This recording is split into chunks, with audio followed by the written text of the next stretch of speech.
같이 수업 듣는 분이 아니 그 연세에 이걸 왜 배우세요? 차라리 요양보호사나 알아보시지 이렇게 말했다는 거예요. 와, 면전에서요?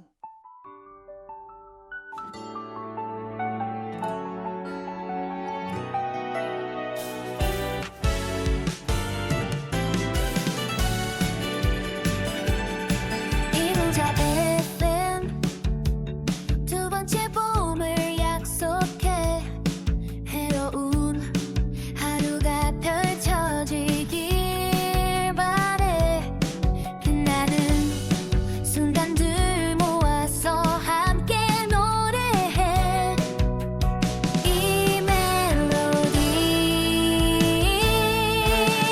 이모작 FM 네 꿈을 응원해 두 번째 봄이라도 변치 않을게 이모작 FM 함께 걸어가자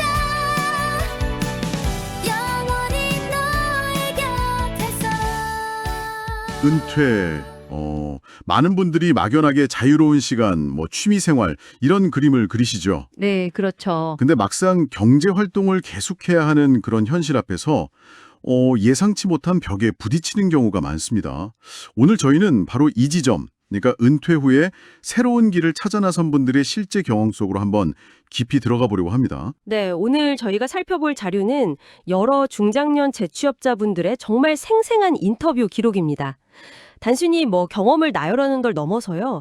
그 속에서 우리가 어떤 실제적인 교훈, 또 미래를 준비하는 데 필요한 통찰을 좀 끄집어내는 게 목표입니다. 아, 통찰이요. 네. 성공과 실패, 또 좌절과 극복의 이야기를 통해서 진짜 중요한 게 뭔지 함께 좀 파헤쳐 봤으면 합니다. 좋습니다. 그럼 첫 번째 이야기부터 시작해 볼까요? 30년간 한 직장에서 일하시다가 퇴직하신 성호 씨 사례입니다. 원래 퇴직하고 한 1년은 푹 쉬려고 하셨대요. 근데 석 달 만에 통장에 찍힌 퇴직금이 줄어드는 걸 보면서 이거 거대한 싱크홀에 빠진 기분이다. 이런 걸 느끼셨다고 해요. 와, 싱크홀이라? 네, 바로 그 현실적인 위기감이 닥친 거죠. 그래서 결국 최근에 재취업을 하셨는데 이게 이전 경력이 기획이나 관리직이셨잖아요. 네, 화이트 칼라 하셨죠. 근데 이제 전혀 다른 물류센터에서 육체 노동을 하시게 된 거예요. 하루 6시간씩 서서 포장하고 분류 작업하고 그러다 보니 당연히 다리란 허리에 통증이 오고 파스를 막 더덕더덕 붙여가면서 일하시는 게 이제 일상이 되신 거죠. 정말 힘드시겠네요. 그렇죠. 이게 많은 화이트 칼라 은퇴자들이 겪을 수 있는 어떤 급격한 직무 변화, 그리고 그로 인한 육체적 또 심리적 충격을 아주 잘 보여주는 사례라고 할 수 있습니다. 인터뷰 보니까 내가 이 짓을 계속할 수는 없다. 또 빨리 다른 길, 창업 아이템이라도 찾아야 한다.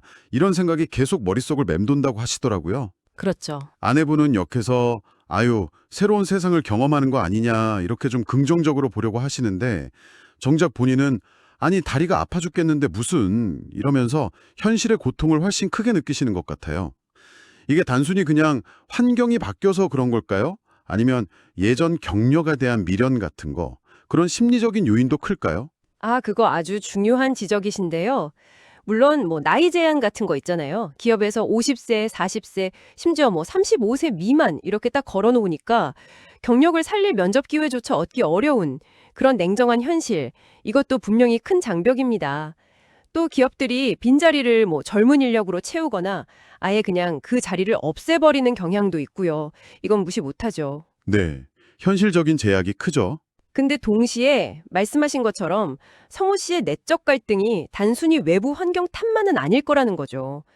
수십 년 동안 쌓아온 어떤 지위, 또 정체성, 이런 것들이 갑자기 확 바뀌는 걸 받아들이는 그 속도, 그 심리적인 저항감이 클수록 고통은 더 커질 수밖에 없거든요. 특히 준비가 안 된 상태에서 갑작스럽게 변화를 맞으면 그게 단순한 실망을 넘어서 사회나 또는 준비 못한 나 자신에 대한 분노로까지 이어질 수 있는 거죠. 그 받아들이는 속도가 중요할 수 있다. 그런 말씀이시군요. 네. 그런가 하면 또 미리 준비를 했는데도 여전히 시행착오를 겪는 분도 계세요. 서비스 마케팅 분야에서 비교적 좀 일찍 은퇴하신 명환 씨 이야기인데요. 이분은 2008년에 이미 공인중개사 자격증을 따셨고요. 또 바리스타 교육, 법률사무원 교육까지 받으면서 은퇴 전부터 꾸준히 뭔가를 준비해 오신 점이 좀 눈에 띄어요. 네, 맞아요. 그런데 이 준비가 곧바로 성공으로 이어진 건 아니었습니다. 예를 들어 보수가 높다고 해서 물류 쪽 일자리도 좀 알아보셨고 또 친구분이랑 야심차게 프랜차이즈 창업도 하셨는데 이게 한 1년 반 만에 결국 실패로 돌아갔죠. 아, 창업 실패요? 네. 근데 이분이 창업 실패 요인을 아주 구체적으로 분석하고 계세요. 뭐 자영업자는 시간이 절대적으로 부족하다. 또 계절에 따라서 매출 변동성이 너무 크다. 그리고 예상치 못한 수모가 많았다. 이런 것들이요. 그냥 실패로 끝난 게 아니라 철저하게 복귀를 하셨군요. 그렇죠.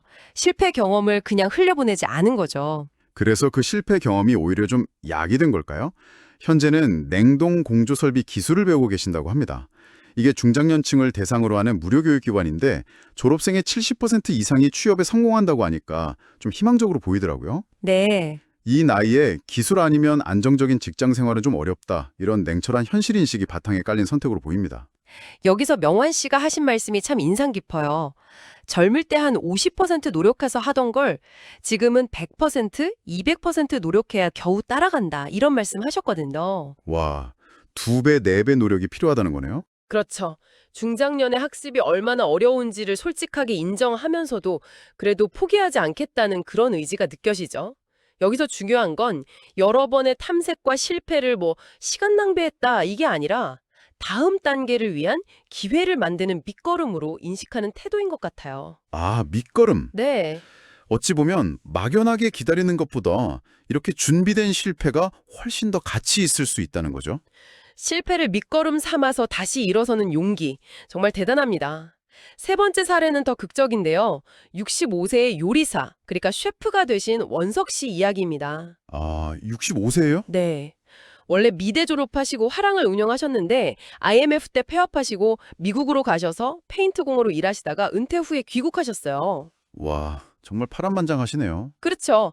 한국에 돌아왔을 때는 정말 앞이 막막하셨다고 해요. 원석 씨 사례에서 우리가 주목할 점 중 하나는 전문가의 도움을 아주 적극적으로 활용했다는 겁니다. 전문가의 도움이요? 네, 그냥 혼자 힘으로 한 게 아니라 상담이랑 적성 검사로 먼저 방향을 잡고 이게 1단계, 그 다음에 무료 기술 교육을 받고 2단계, 그리고 취업까지 연계되는 3단계, 이런 좀 체계적인 프로그램을 통해서 요리사라는 길을 찾으신 거죠.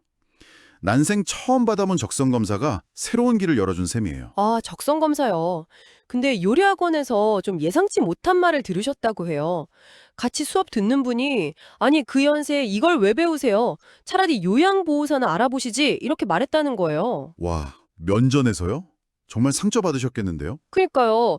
저 같으면 정말 마음이 무너질 것 같은데. 그렇죠. 보통 사람 같으면 뭐 크게 상심하거나 포기했을 수도 있겠죠. 그런데 원석 씨는 오히려 그 말이 자극제가 됐다고 합니다. 아, 오히려요? 네, 약간 오기가 생겨서 3개월 과정을 단 하루도 안 빠지고 수료하시고 필기시험, 실기시험 전부 한 번에 합격하셨대요. 이야, 대단하시네요. 본인도 놀라고 주변 사람들도 다 놀랄 만큼의 성과를 내신 거죠. 이런 어떤 외부의 편견이나 의심 같은 걸 이겨내는 내적 동기, 그리고 결과로 딱 증명하는 태도, 이게 정말 중요했던 것 같습니다. 현재는 어떤 대형회사 구내식당 같은 곳에서 일하시는데 팀에서는 나이가 제일 많으시지만 직급은 막내라고 하세요. 아, 최고령 막내시군요. 네, 처음에는 동료들이 저 노인네가 여긴 왜 왔나 하는 그런 시선도 좀 느끼셨고 체력적으로도 한 20일 넘게 엄청 고생하셨다고 해요. 그렇죠. 쉽지 않으셨을 텐데. 근데 뭐 힘든 티를 겉으로 내지 않고 그냥 묵묵히 자기 역할을 하다 보니까 자연스럽게 조직에 이렇게 녹아들었다고 하십니다. 젊은 선배들한테 깍듯이 존댓말 쓰고 또 직급 정확히 부르면서 배우려는 자세를 계속 유지하시는 것. 그리고 하고 싶은 말을 반으로 줄였다. 이런 표현을 쓰셨는데 여기서 세대 차이를 넘어서려는 어떤 의식적인 노력이 엿보이죠? 하고 싶은 말을 반으로 줄였다. 네. 또 남들이 어떻게 생각할까 부끄러웠던 마음을 다 버렸다. 남의 시선보다 그냥 내 할 일을 꾸준히 하는 게 중요했다. 이런 태도 변화가 정말 핵심인 것 같아요. 매일 사회 초년생 같은 마음으로 출근한다. 이 말에서 정말 긍정적인 적응 과정을 볼 수 있습니다. 정말 존경스럽네요. 자, 마지막으로 살펴볼 분은 25년간 은행원으로 지점장까지 지내신 철수 씨입니다. 희망퇴직 후에 고향인 제주도로 내려가서 부모님 감귤 농사를 좀 도우려고 하셨는데 이게 적성에 너무 안 맞아서 힘드셨다고 해요. 아, 귀농이 안 맞으셨군요. 네, 오히려 규칙적으로 출퇴근하던 그 은행원 시절의 삶이 그리웠다고 하시니까 이것도 좀 의외죠. 철수 씨 이야기의 어떤 전환점은 바로 내려놓음이라는 깨달음에 있는 것 같습니다. 내려놓으며. 네, 내가 왕년의 지점장이었는데 하는 그 생각을 완전히 버리고 그냥 가장 밑바닥부터 시작할 각오를 해야만 새로운 환경에 적응할 수 있다는 걸 아주 절실하게 깨달으신 거죠. 이 마음 정리가 없었다면 재취업은 아예 불가능했을 거다. 이렇게 스스로 진단하시더라고요. 아까 성우 씨 사례랑 비교해보면 이 내려놓음의 속도나 결단력, 이게 좀 중요한 차이를 만드는 것 같네요. 맞습니다. 그게 굉장히 중요한 포인트 같아요. 그 깨달음 이후에 바로 행동으로 옮기십니다. 폴리텍 대학 같은 곳에서 용접, 배관, 시퀀스 회로, CAD 이런 전문 기술 교육을 받으셨어요. 단순히 기술이 필요하겠다 생각만 한 게 아니라 실제로 교육 과정을 다 이수하시면서 준비를 하신 거죠. 네, 그게 중요하죠. 그래서 현재는 리조트 시설관리팀에서 일하고 계십니다. 근데 현재 회사가 철수 씨를 채용한 이유가 좀 시사하는 바가 큽니다. 어떤 이유인가요? 단종이 제주도에 내려와서 정착했다. 이게 아니라 폴리텍 같은 곳에서 관련 기술 교육을 딱 수료하면서 나는 준비된 인재다라는 점을 어필했기 때문이라는 거예요. 그냥 온 게 아니라 준비를 해서 왔다. 그렇죠. 고용주 입장에서는 막연한 의지보다는 이렇게 구체적인 준비와 노력을 훨씬 더 높게 평가한다는 걸 보여주는 거죠.